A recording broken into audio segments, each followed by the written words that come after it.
Hello everyone. In this video, we are going to discuss about basic life processes and homeostasis. So let's start the topic with basic life processes. तो basic life processes होता क्या है? हमारी body के ऐसे processes जो important होते हैं for the survival. तो इसमें डिफरेंट प्रोसेसेस ऐसे हैं without which we can not survive, और या फिर हम बोलें कि हमारी बॉडी ही वर्क नहीं कर पाएगी या सर्वाइव नहीं कर पाएगी। ऐसे प्रोसेस कौन कौन से हैं? First, metabolism.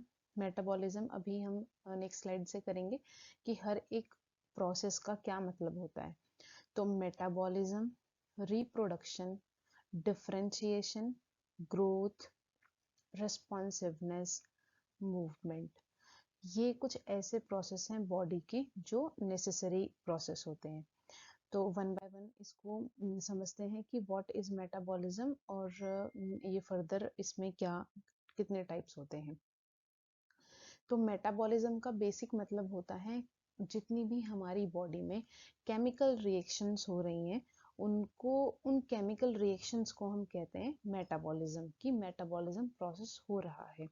तो मेटाबॉलिज्म जो जितनी भी केमिकल रिएक्शंस हो रही हैं वो दो टर्म्स में हो सकती हैं। ऐसी केमिकल रिएक्शंस जो एक बड़े मॉलिक्यूल को ब्रेक डाउन कर रही हैं इनटू द स्मॉलर मॉलिक्यूल्स, और दूसरी कंडीशन हो सकती है जो स्मॉलर पार्टिकल्स हैं वो ऐसे केमिकल रिएक्शन है कि वो कंबाइन करके एक बड़ा मॉलिक्यूल बना रहे हैं। तो दोनों में ही केमिकल रिएक्शंस हो रही हैं, बट डिफरेंस है कि क्या चीज का फॉर्मेशन हो रहा है एट द एंड। तो depending on this to conditions metabolism को टू पार्ट्स में डिवाइड किया गया है। फर्स्ट है एनाबॉलिज्म और दूसरा है कैटाबॉलिज्म। एनाबॉलिज्म क्या होता है? ये एक ऐसा मेटाबॉलिज्म प्रोसेस होता है जिसमें मॉलिक्यूल्स, एनाबॉलिज्म के केस में स्मॉलर मॉलिक्यूल्स कंबाइन करके एक बड़ा मॉलिक्यूल बनाते हैं। स्मॉलर मॉलिक्यूल्स ने एक बड़े मॉलिक्यूल का फॉर्मेशन किया। कैटाबॉलिज्म की अगर बात करें तो कैटाबॉलिज्म में क्या होता है, एक बड़ा मॉलिक्यूल किस में डिवाइड कर रहा है, स्मॉलर पार्टिकल्स में, स्मॉलर मॉलिक्यूल्स में वो डिवाइड कर जाता है। डायग्राम से भी आप देख रहे हैं ये स्मॉलर मॉलिक्यूल्स हैं और इन्होंने फॉर्मेशन किया एक लार्ज मॉलिक्यूल का। तो ये कहलाता है एनाबॉलिज्म। और कैटाबॉलिज्म में एक बड़ा मॉलिक्यूल्स था, इसने ब्रेक डाउन करके स्मॉलर मॉलिक्यूल्स का फॉर्मेशन किया। इसकी अगर आप कंफ्यूज ना हो तो इसकी सिंपल ट्रिक है एनाबॉलिज्म। तो एना ए से स्टार्ट होता है और ए से आप याद रखेंगे अधिक, अधिक मतलब ज्यादा। तो ज्यादा का मतलब क्या है कि जब एक बड़ा मॉलिक्यूल बनता है तो वो एनाबॉलिज्म वाला एग्जाम्पल होगा। और दूसरा है कैटाबॉलिज्म। तो कैटाबॉलिज्म जब आप सी से याद उसको रख रहे हैं तो सी से आप याद रखेंगे कटिंग होना। कटिंग किस चीज की कर रहे हैं, कोई भी एक बड़ी चीज है उसका हमने कटिंग की और उसको स्मॉलर पार्टिकल्स में ब्रेक डाउन कर दिया।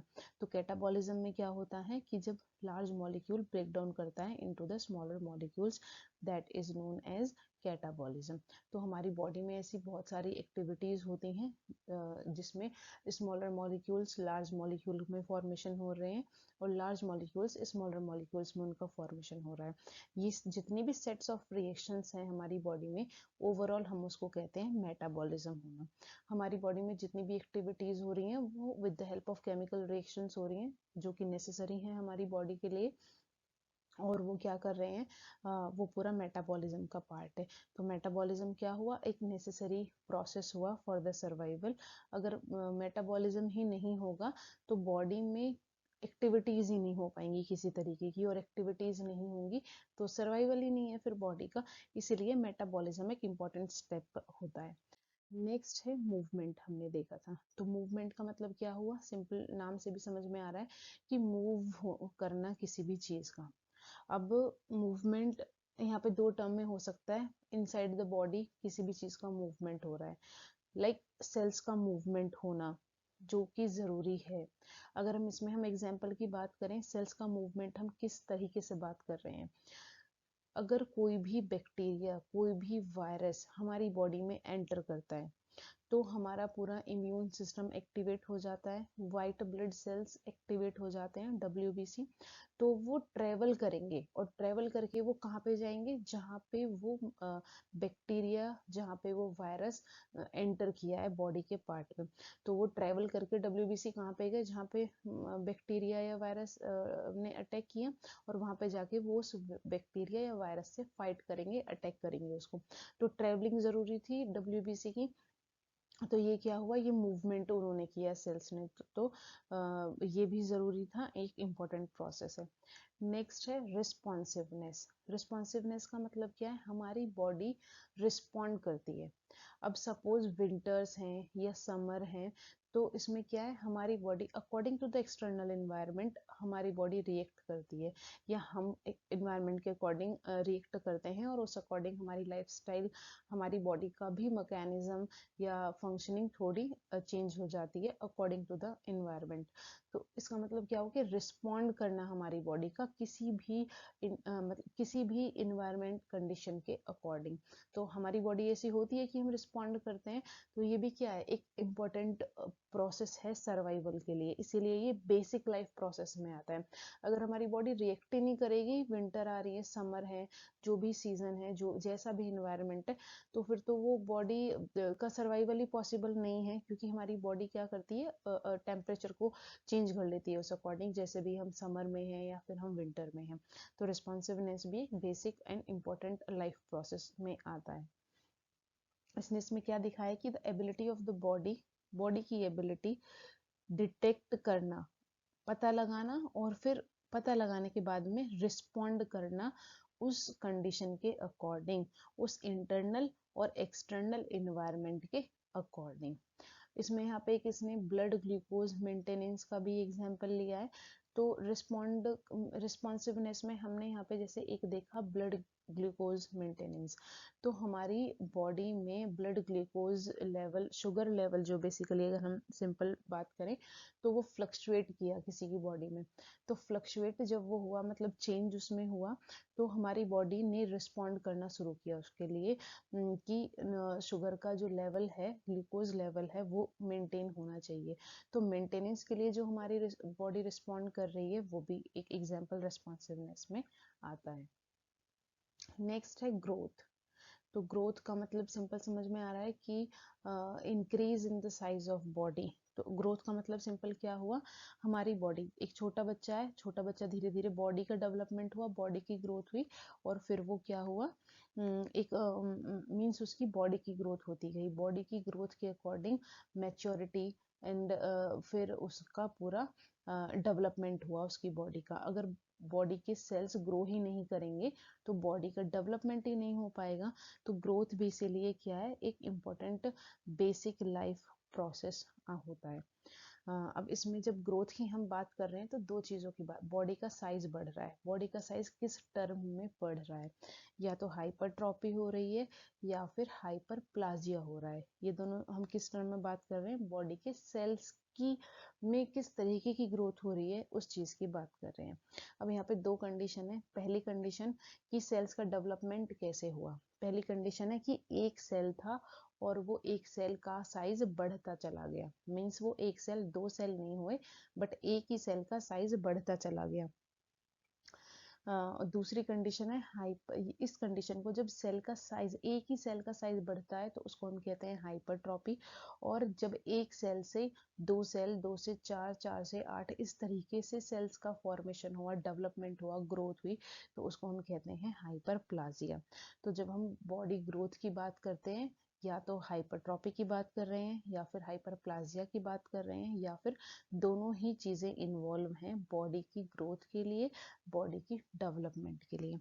एक बार फिर से हम रिपीट करते हैं कि इसमें क्या हुआ। सपोज हाइपरट्रॉपी, हाइपरट्रॉपी में क्या था कि सेल का साइज बढ़ता है। सपोज एक्सरसाइज करते हैं, कोई जिम जाता है, तो उसका क्या है, उसका जो सेल्स का साइज है वो बढ़ा ड्यूरिंग एक्सरसाइज, मस्कुलर हाइपरट्रॉपी जिसको हम कहते हैं। तो हाइपरट्रॉपी में सेल का साइज बढ़ता है, और हाइपरप्लाजिया में नंबर ऑफ सेल्स बढ़ते हैं, एक सेल से दो, दो, चार, छः, आठ, इस तरीके से सेल्स के जो नंबर हैं वो बढ़ते हैं। प्लाजिया में नंबर बढ़ते हैं और ट्रॉपी में साइज बढ़ता है सेल का। नेक्स्ट है डिफरेंशिएशन। डिफरेंशिएशन का मतलब क्या होता है? सेल्स का डिवीजन होना। डिफरेंशिएशन से आप याद रखोगे डिवीजन होना। अब जब हम यहाँ पे बात कर रहे हैं कि डिवीजन होना, तो किस सेंस में हम डिवीजन की बात कर रहे हैं या डिफरेंशिएशन की बात कर रहे हैं? इसमें हम एग्जांपल लेते हैं कि हमारी बॉडी के जो सेल्स होते हैं उनका फॉर्मेशन हुआ। तो इनिशियली क्या होता है, एक डिफरेंशिएशन की अगर हम पहले बात करें तो डिफरेंशिएशन मतलब क्या है? जब एक अनस्पेशलाइज्ड सेल एक स्पेशलाइज्ड अनस्पेशलाइज्ड स्पेशलाइज्ड सेल में कन्वर्ट होता है, उसको हम कहते हैं डिफरेंशिएशन। अनस्पेशलाइज्ड सेल कैसा सेल था? मीन्स जिसका अपना एक पर्टिकुलर फंक्शन नहीं था, बट वो सेल रिस्पॉन्सिबल है बाकी के सेल्स को बनाने के लिए। मतलब ये खुद सारे काम नहीं कर सकता, बट ये इतना ज़्यादा कैपेबल है अनस्पेशलाइज्ड सेल कि ये बाकी सेल्स को बना सकता है। तो ये हमारा अनस्पेशलाइज्ड सेल्स है। अनस्पेशलाइज्ड सेल्स ने किस चीज़ को बनाया? स्पेशलाइज्ड सेल्स को बनाया। स्पेशलाइज्ड सेल्स का मतलब क्या है? स्पेशल सेल्स को बनाया, लाइक WBC को बनाया, RBC को बनाया, प्लेटलेट्स को बनाया, इन सारी चीज़ों को बनाया। WBC का अपना एक स्पेसिफिक फंक्शन है जो कि डिफेंस में काम करता है। RBC का अपना अलग फंक्शन है जो कि हीमोग्लोबिन कंटेन करता है, और ये फिर ये ऑक्सीजन को कैरी करने में हेल्प करते हैं। लाइकवाइज ऐसे और भी एग्जाम्पल हो सकते हैं। तो यहाँ पे जब एक अनस्पेशलाइज्ड सेल स्पेशलाइज्ड सेल में कन्वर्ट होता है, डेवलप होता है, उसको हम कहते हैं डिफरेंशिएशन। ये भी ज़रूरी है। अगर ये नहीं होगा तो हमारी बॉडी में सेल्स ही नहीं बन पाएंगे स्पेशलाइज्ड, और अगर स्पेशलाइज्ड सेल नहीं बनेंगे तो हमारी बॉडी काम कैसे करेगी? अगर हम बात करें RBC ही हमारी बॉडी में नहीं बन रहे तो मतलब हमारी जो सेल्स है उनको ऑक्सीजन कैसे मिलेगा? अगर WBC ही नहीं बन रहे हैं तो हमारी बॉडी डिफेंस कैसे करेगी किसी भी एंटीजन से? तो इसीलिए हर चीज़ ज़रूरी है बॉडी में, और इन सेल्स को बना कौन रहे हैं? अनस्पेशलाइज्ड सेल्स बना रहे हैं। तो इसीलिए डिफरेंशिएशन एक बेसिक लाइफ प्रोसेस में आता है। नेक्स्ट है रिप्रोडक्शन। रिप्रोडक्शन क्या है? रिप्रोड्यूस होना। दो चीज़ों से ये मिलके बना है, री और प्रोडक्शन। मतलब प्रोड्यूस तो हुआ, दोबारा से प्रोड्यूस हुआ। तो रिप्रोडक्शन में जब नए सेल्स बन रहे हैं उसको हम कहते हैं नई सेल्स का फॉर्मेशन होना। तो वो क्या कहलाता है? या फिर एक न्यू इंडिविजुअल का फॉर्मेशन होना। ये सारी चीज़ें क्या हैं? ये रिप्रोडक्शन में आती हैं। तो अगर इसकी हम डेफिनेशन भी रीड आउट करें कि क्या है, it includes cell division. Cell का डिवाइड करना, जैसे अभी मैंने आपको बताया था हाइपरप्लाजिया के केस में सेल ने डिवाइड किया और भी सेल्स को बनाया। एक सेल डिवाइड किया उसने 2 सेल बनाए, वो 2 सेल डिवाइड किए उसने 4 सेल बनाए। तो इस तरीके से सेल का डिवीजन हो रहा है। एंड फॉर्मेशन, और जब डिवीजन क्यों हो रहा है? ताकि जो पुराने सेल्स हैं वो रिमूव हो और न्यू सेल्स का फॉर्मेशन हो सके। ये जो न्यू सेल्स हैं ये हमारी बॉडी की ग्रोथ के लिए, बॉडी की रिपेयरिंग में हेल्प करते हैं। और किस चीज़ में हेल्प करते हैं? Production of new individuals. तो ये चीज़ें भी ज़रूरी हैं। अगर नए सेल्स ही नहीं बनेंगे और पुराने मरते जा रहे हैं, डेड होते जा रहे हैं, तो बॉडी का फंक्शन कैसे हो पाएगा? इसीलिए रिप्रोडक्शन होना, सेल का डिवीजन होना, ये सारी चीज़ें भी ज़रूरी हैं जो कि रिप्रोडक्शन में आती हैं। तो ये बेसिक पूरा था कि बेसिक लाइफ प्रोसेसेस क्या क्या होते हैं। बिल्कुल शॉर्ट में हमने इस चीज़ को पढ़ना है कि डेफिनेशंस क्या हैं इनकी, और ये आप बस ये समझेंगे कि ये बेसिक लाइफ में क्यों आ रहा है, अगर हम रिप्रोडक्शन की बात करें या डिफरेंशिएशन की बात करें। तो नेक्स्ट जो हमारा टॉपिक है वो है होम्योस्टेसिस। होम्योस्टेसिस का मतलब क्या होता है? बैलेंस मेंटेन करने का। बैलेंस का मतलब क्या है? बॉडी का इंटरनल एनवायरनमेंट कैसा है, इंटरनल कंडीशन क्या हमारी कैसी है, उसको मेंटेन करना। For example, most common example अगर हमने बॉडी ब्लड प्रेशर, तो ब्लड प्रेशर की रेंज कितनी होती है? 120/90 mmHg होती है। अब ये एक नॉर्मल रेंज है हमारी बॉडी के ब्लड प्रेशर की। इसमें थोड़ा वैल्यू ऊपर नीचे होती है, तो ऐसा तो नहीं है हम डायरेक्टली मेडिसिन ले लेते हैं। हमारी बॉडी की एबिलिटी होती है कि वो स्टार्टिंग में खुद मेंटेन करेगा। इन केस हमारी बॉडी मेंटेन नहीं कर पाती है उस टेम्परेचर को, कि सपोज किसी का 120 से 140 तक बढ़ गया, 150 तक बढ़ गया ब्लड प्रेशर, तो उसको बॉडी क्या करेगी? स्टार्टिंग में ट्राई करेगी कि वो खुद ही नॉर्मल कर दे, नॉर्मल रेंज में वो आ जाए। इन केस ऐसा नहीं हो पाता है तो हमें मेडिकेशंस की ज़रूरत पड़ती है। बट होम्योस्टेसिस में हम क्या पढ़ते हैं कि बॉडी का ऐसा प्रोसेस जो इक्विलिब्रियम को मेंटेन करता है, मीन्स वो बैलेंस करता है चीज़ों को। जितनी भी हमारी बॉडी में वैल्यूज़ की अगर हम बात करें, जितनी भी कंडीशंस हैं हमारी बॉडी की, उनको मेंटेन करने का काम कौन करता है, उस प्रोसेस को बेसिकली हम कहते हैं होम्योस्टेसिस। डेफिनेशन को अगर इसकी पढ़ें तो homeostasis is the ability to maintain internal stability in an organism. Means हमारी बॉडी की वो एबिलिटी कि वो इंटरनल हमारी बॉडी को स्टेबलाइज कर सके किसी भी ऑर्गेनिज्म में, in response to the external environment या फिर in response to the environmental changes. Environment में जिस भी तरीके का चेंज हो रहा है उस अकॉर्डिंग हमारी बॉडी में चेंज हो जाता है। जैसे मैंने अभी आपको एग्जांपल बताया था विंटर्स का, तो विंटर जब आती है तो हमारी बॉडी का टेम्परेचर, हमें शिवरिंग हो रही है। शिवरिंग क्यों हो रही है हमें, ताकि हमारी बॉडी का जो टेम्परेचर है वो थोड़ा इंक्रीज रहे और हमें हमारी बॉडी को हीटिंग प्रोवाइड हो सके। तो according to the external environment हमारी बॉडी ने क्या किया, शिवरिंग की हेल्प से बॉडी के टेम्परेचर को मेंटेन करने की कोशिश उसने की। तो ये जो प्रोसेस था टेम्परेचर को मेंटेन करने का, ये प्रोसेस हम क्या बोलेंगे, इसको होम्योस्टेसिस बोलेंगे। तो इसमें ऐसे और भी बहुत सारे एग्जाम्पल हो सकते हैं, नॉट ओनली बॉडी टेम्परेचर, जो हमारे बॉडी खुद मेंटेन करने की कोशिश करती है स्टार्टिंग में, या उस प्रोसेस को हम कह रहे हैं होम्योस्टेसिस। जैसे कि थर्मो रेगुलेशन, बॉडी का टेम्परेचर, थर्मो जहाँ भी आ रहा है that means related to temperature, तो टेम्परेचर को रेगुलेट करना, ये भी एक होम्योस्टेसिस का प्रोसेस है। ब्लड ग्लूकोज रेगुलेशन, पीछे भी ये एग्जाम्पल अभी हमने देखा था कि हमारा अगर ग्लूकोज लेवल थोड़ा फ्लक्चुएट करता है तो उसको मेंटेन करने का काम, तो ये जो प्रोसेस था बॉडी ने जो मेंटेन करने की कोशिश की, ये हमारा प्रोसेस होम्योस्टेसिस कहलाएगा। ऐसे ही और भी बहुत एग्जाम्पल्स हैं होम्योस्टेसिस के।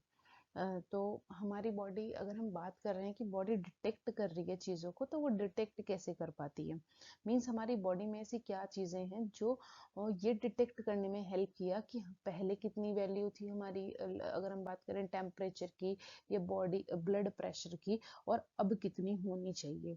तो ये पूरा एक रेगुलेशन है, इसमें कुछ चीज़ें इन्वॉल्व होती हैं जो कोई डिटेक्ट करने का काम करती है, तो दूसरी चीज़ क्या कर रही है, ब्रेन तक सिग्नल पहुंचाने का काम कर रही है, ताकि वो जो वैल्यू है वो दोबारा से नॉर्मलाइज हो सके। तो body regulates this through various feedback systems that continuously monitor, evaluate and respond to changes to maintain the balance of the internal environment। हमारी बॉडी में फीडबैक सिस्टम्स होते हैं। फीडबैक सिस्टम बेसिकली क्या होते हैं, मेंटेन करने का काम करते हैं बॉडी की कंडीशन को। फीडबैक सिस्टम क्या कंटेन करते हैं, तीन चार चीज़ों को ये मेंटेन करते हैं। सबसे पहले मॉनिटरिंग करना, अगर उन्हें ये नहीं पता चलेगा कि बॉडी की कंडीशंस कैसी हैं, क्या चीज़ कितनी होनी चाहिए, तो उन्हें ये कैसे पता चलेगा हमारी बॉडी में, हमारे ब्रेन को कि वैल्यू को बढ़ाना है या घटाना है। तो मॉनिटरिंग कॉन्टिन्यूस चलती रहती है हमारी बॉडी में। मॉनिटरिंग के बाद में इवेल्युएट करना है। इवेल्युएट मतलब कि ब्लड प्रेशर 120/80 होना चाहिए था, बट ये तो बढ़ चुका है या फिर ये तो घट चुका है, तो एक इवेल्युएशन होना चाहिए उसका। एंड रिस्पॉन्ड, और उस इवेल्युएशन के अकॉर्डिंग कि टेम्परेचर बढ़ गया था या टेम्परेचर घट गया है, उसके अकॉर्डिंग रिस्पॉन्ड भी बॉडी को करना चाहिए। अगर बॉडी रिस्पॉन्ड नहीं करेगी तो क्या होगा, जो टेम्परेचर है वो तो उतना ही रहेगा, ना तो बॉडी उसको घटा पा रही है ना उसको बॉडी बढ़ा पा रही है। तो रिस्पॉन्ड करना भी ज़रूरी है। और ये सारी चीज़ें ज़रूरी क्यों है, ताकि हमारी बॉडी का जो इंटरनल इन्वायरमेंट है वो मेंटेन हो सके, बैलेंस हो सके। तो ये था होम्योस्टेसिस में। अगर इस डायग्राम को समझें तो ये जो भी हमने बात की कि मॉनिटर होना, इवैल्यूएशन एंड रिस्पॉन्ड करना, तो ये किसकी वजह से हो पाता है। तो तीन मेजर कंपोनेंट्स इसमें इन्वॉल्व होते हैं फीडबैक सिस्टम में, या फिर हम बात करें ओवरऑल होम्योस्टेसिस में। क्या है वो, रिसेप्टर सबसे पहले, receptor and then control centre, after that effector. इससे पहले भी आता है स्टिम्युलस। तो स्टिम्युलस क्या है? जो चेंज को डिटेक्ट, जिसने क्या करा, स्टिमुलाई मतलब जहाँ पे चेंज हो रहा है, जहाँ पे चेंज हो रहा है उसको पता कौन लगा रहा है कि चेंज हो गया है? रिसेप्टर्स प्रेजेंट है वहाँ पे, उन्होंने ये डिटेक्ट किया कि पहले यहाँ पे ये वैल्यू इतनी थी टेम्परेचर की, बॉडी टेम्परेचर की या ब्लड प्रेशर की, और अब इतनी हो गई है। तो रिसेप्टर्स ने उसको आइडेंटिफाई किया। रिसेप्टर्स आइडेंटिफाई उसको करेंगे और फिर किसको पहुंचाने, कहाँ पे ट्रांसफर करेंगे उस मैसेज को? कंट्रोल सेंटर के पास। कंट्रोल सेंटर क्या होता है? हमारी बॉडी का ब्रेन, सेंटर बॉडी का कौन है? ब्रेन है। क्योंकि ब्रेन क्या है? It's the master gland, master organ, जो क्या करता है? ओवरऑल बॉडी की फंक्शनिंग को कंट्रोल करने में हेल्प करता है। तो कंट्रोल सेंटर के पास में जब तक मैसेज नहीं जाएगा वो तो मेंटेन ही नहीं कर पाएगा चीज़ों को, इसीलिए ब्रेन तक मैसेज जाना जरूरी है। तो रिसेप्टर्स ने डिटेक्ट किया और उसके मैसेज को कहाँ पे पहुंचाया? कंट्रोल सेंटर के पास में पहुंचाया। कंट्रोल सेंटर के पास में वो चीज़ कहाँ, अब कहाँ पे आएगी दोबारा से मैसेज? इफेक्टर के पास आएगा। इफेक्टर क्या है? जहाँ पे वो मैसेज रिलीज होना है, कि ब्रेन ने किसको कमांड दिया कि आप जाके वहाँ पे चीज़ों को ठीक करो, या ये हमारी वैल्यू पहले इतनी थी जो कि थोड़ा बैलेंस में नहीं है, और अब बैलेंस उसको करो, एक नॉर्मलाइज करो उसको।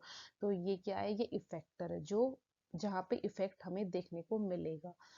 तो ये 3-4 चीजें इसमें इन्वॉल्व होती हैं फीडबैक सिस्टम में, या हम बात करें फीडबैक होम्योस्टेसिस में। मींस कौन मेंटेन कर रहा है? तो कौन मेंटेन करता है? Receptor, control centre and effector. अब हम इसमें मेन करेंगे कि फीडबैक सिस्टम क्या है, जो कि एग्जाम पॉइंट ऑफ व्यू से भी जरूरी है थोड़ा। ये शॉर्ट नोट्स में पूछ लेते हैं कि फीडबैक सिस्टम के टाइप्स क्या होते हैं, और उसका इलेबोरेशन पूछ लिया जाता है। तो यहाँ पे इस स्लाइड में हमने यही पूरा किया है कि फीडबैक सिस्टम के कौन से 3 मेजर कंपोनेंट्स होते हैं: detector, control centre and effector. Detector मतलब जिसने पता लगाया कि चेंज इसमें हो रहा है, कुछ फ्लक्चुएशन हो रही है। कंट्रोल सेंटर की ब्रेन के पास में जाना है और ब्रेन उसको एक मैसेज अगेन ट्रांसफर करेगा कि किस चीज़ को वो रिलीज करेगा ताकि वो जो इम्बैलेंस हुआ है बॉडी में वो बैलेंस हो जाए। इफेक्टर क्या है? जहाँ पे वो सिग्नल जाना है, जहाँ पे आउटपुट हमें शो करेगा, दैट इज इफेक्टर। तो ये 5 पॉइंट्स में अगर आप इसकी रीडिंग करेंगे तो इसमें पूरी इसी की थ्योरेटिकल है जो भी एक्सप्लेन किया है। आप इसके नोट्स भी बना सकते हैं, स्क्रीनशॉट ले सकते हैं इसका। तो नेक्स्ट मेन है इसमें फीडबैक सिस्टम। फीडबैक सिस्टम, अभी हमने क्या देखा कि जो हमारी बॉडी के जितनी भी कंडीशंस हैं उनको मेंटेन करने का काम करता है। तो मेंटेन 2 तरीके से हमारी बॉडी में हो रही हैं चीज़ें। पहला कि कोई चीज़ अगर इंक्रीज हो रही है तो उसको घटाना है, कोई चीज़ घट गई है तो उसको बढ़ाना है। तो depending on this 2 conditions feedback system को 2 पार्ट्स में डिवाइड किया गया है। पहला है नेगेटिव फीडबैक सिस्टम और दूसरा है positive feedback system. Negative means minus, जो कि डिक्रीज करेगा बॉडी में चीज़ों को। पॉजिटिव मीन्स प्लस, और इसमें क्या है? जो कि हमारी बॉडी में इंक्रीज कर रहा है। अगर कुछ चीज़ डिक्रीज हो गई है तो वो उसको इंक्रीज उसका होना ज़रूरी है। फॉर एग्जाम्पल अगर ब्लड प्रेशर ही डिक्रीज कर गया या टेम्परेचर डिक्रीज कर गया तो उसको एक नॉर्मलाइज होना है, नॉर्मल रेंज में उसको आना है, तो वो पॉजिटिव फीडबैक सिस्टम करता है। तो वन बाय वन अब हम इसमें समझते हैं कि नेगेटिव फीडबैक सिस्टम में क्या होता है और पॉजिटिव फीडबैक सिस्टम में क्या होता है। नेक्स्ट है, सबसे पहले हम करते हैं नेगेटिव फीडबैक सिस्टम। तो नेगेटिव फीडबैक सिस्टम में क्या है? It is a feedback system resulting in the inhibition और slowing down of a process. किसी भी प्रोसेस को स्लो डाउन करना या उसमें जो भी चेंजेस है उसको रिड्यूस कर देना, वो कहलाता है नेगेटिव फीडबैक सिस्टम। और ऐसा हो क्यों रहा है? ताकि जो हमारी बॉडी की एक होम्योस्टेसिस है, जो एक इक्विलिब्रियम पे चीजें सेट है, वो मेंटेन हो सके। अकर मोर एफन इन दी बॉडी मीन्स ये एक कॉन्टिन्यूस सा प्रोसेस है जो कि बॉडी में चीज़ों को रेगुलेट करने के लिए चलता रहता है। मीन्स ये ज़्यादा एक्टिव रहता है एज कम्पेयर टू पॉजिटिव।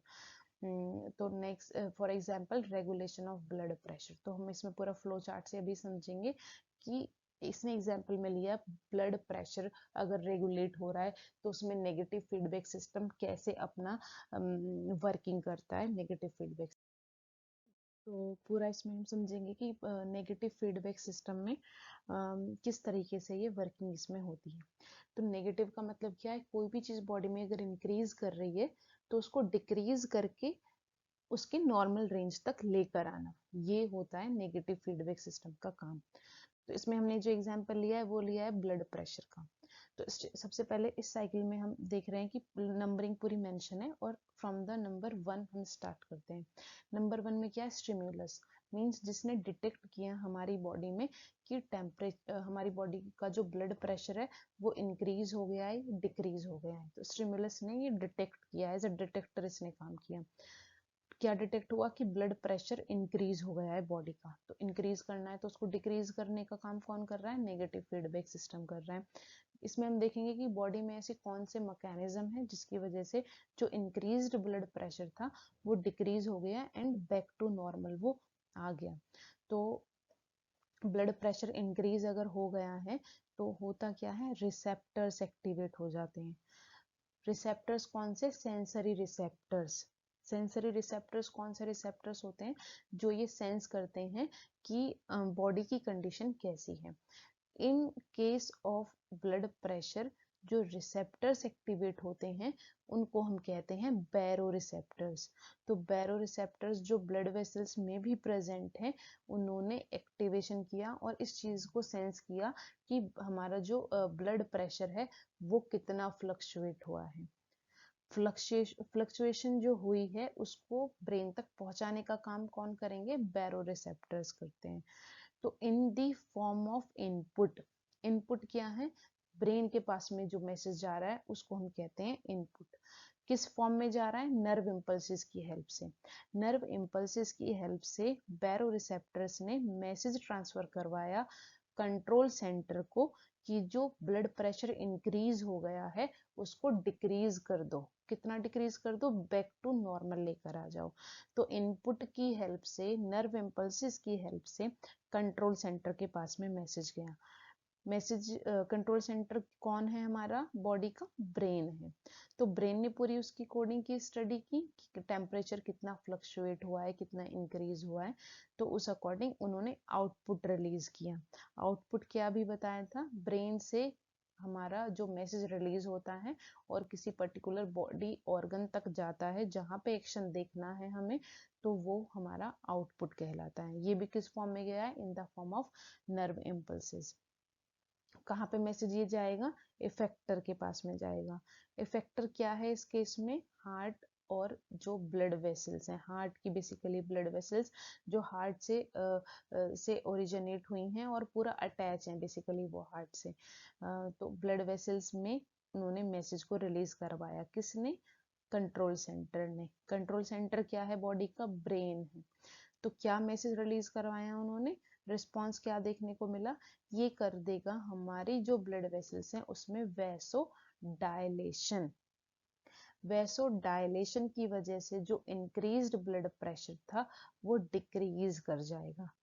अब ये वैसो डायलेशन क्या होता है, वैसो से आया ब्लड वेसल्स से बना वैसो, वैसो का मतलब ब्लड वेसल्स, और ब्लड वेसल्स में हो क्या रहा है, डायलेशन हो रहा है। डायलेशन का मतलब क्या है, उनका जो साइज है वो इंक्रीज कर रहा है। इसमें आप एग्जांपल लें, कोई भी पाइप है और पाइप का साइज आपने बढ़ा दिया और पानी का फ्लो तो उतना ही है, तो होगा क्या, जो उसका प्रेशर है वो डिक्रीज कर जाएगा। पानी का प्रेशर, जब आपने पाइप का साइज बढ़ा दिया और आपने पानी का फ्लो नहीं बढ़ाया लेकिन, तो क्या करेगा, जो प्रेशर है वो डिक्रीज कर जाएगा। पहले तेज पानी आ रहा था पाइप में, अब कम, धीरे धीरे पानी आएगा।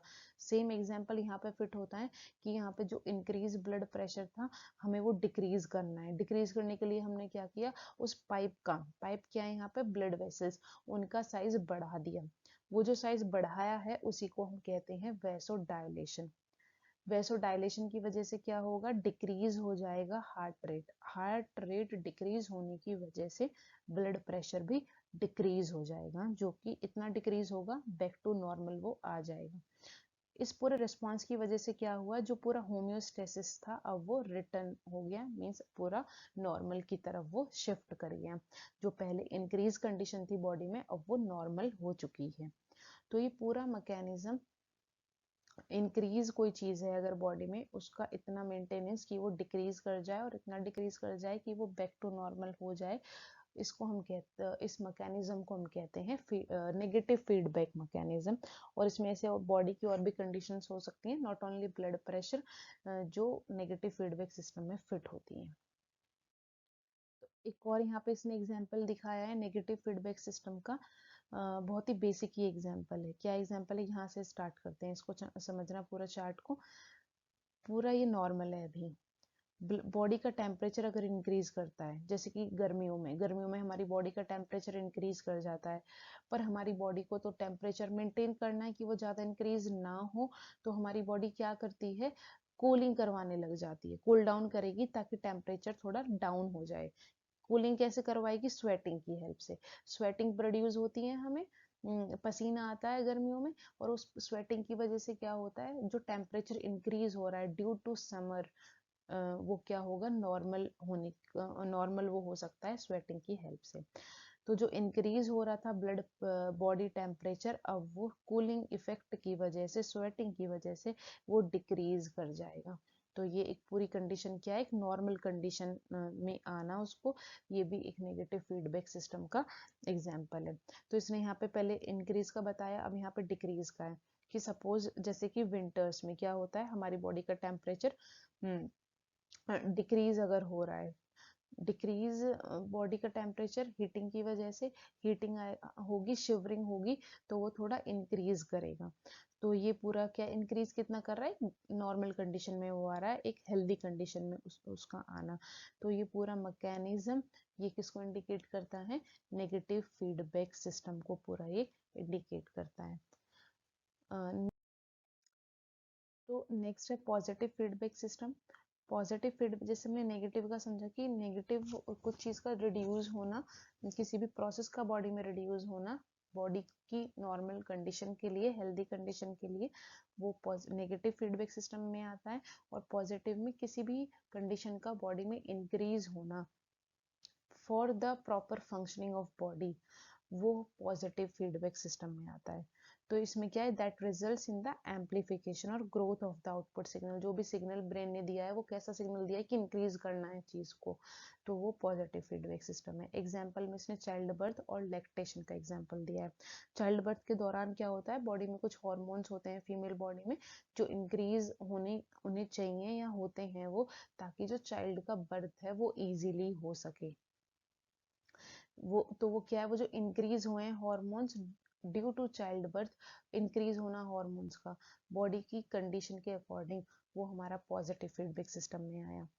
लैक्टेशन भी क्या होता है, प्रोडक्शन ऑफ मिल्क और releasing of milk from the mammary glands after pregnancy, उसको हम कहते हैं लैक्टेशन। तो लैक्टेशन में भी क्या हो रहा है, इंक्रीज हो रहा है प्रोडक्शन, और ये इंक्रीज क्यों हो रहा है, due to the hormonal changes. तो ये पॉजिटिव फीडबैक सिस्टम में आता है। अब इसका भी एक पूरा फ्लो चार्ट समझते हैं कि किस तरीके से पॉजिटिव फीडबैक सिस्टम हमारी बॉडी में वर्क करता है।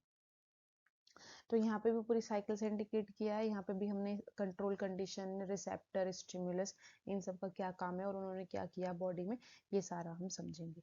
तो स्टार्ट करते हैं यूट्रस कॉन्ट्रैक्शन से। यूट्रस क्या है, जहाँ पे फीटस का डेवलपमेंट होता है फीमेल बॉडी में, उसको हम कहते हैं uterus. During child birth uterus का कॉन्ट्रैक्शन होना जरूरी होता है, मीन्स वहाँ का जो कॉन्ट्रैक्शन है वो साइज में थोड़ा रिड्यूस करेगा, तभी जो बेबी है वो खुद को पुश करेगा कि वो थोड़ा डिलीवरी उसकी हो सके इजीली। तो यूट्रस का कॉन्ट्रैक्शन जरूरी है। यूट्रस का कॉन्ट्रैक्शन जरूरी है, इसके लिए मैसेज जाएगा किसके पास में, कंट्रोल्ड कंडीशन, मीन्स अब कंडीशन को मेंटेन करना है बॉडी के अकॉर्डिंग कि अभी किस चीज की रिक्वायरमेंट है। तो किस चीज की रिक्वायरमेंट है, स्ट्रेचनिंग ऑफ द सर्विक्स, सर्विक्स का स्ट्रेच होना जरूरी है अभी।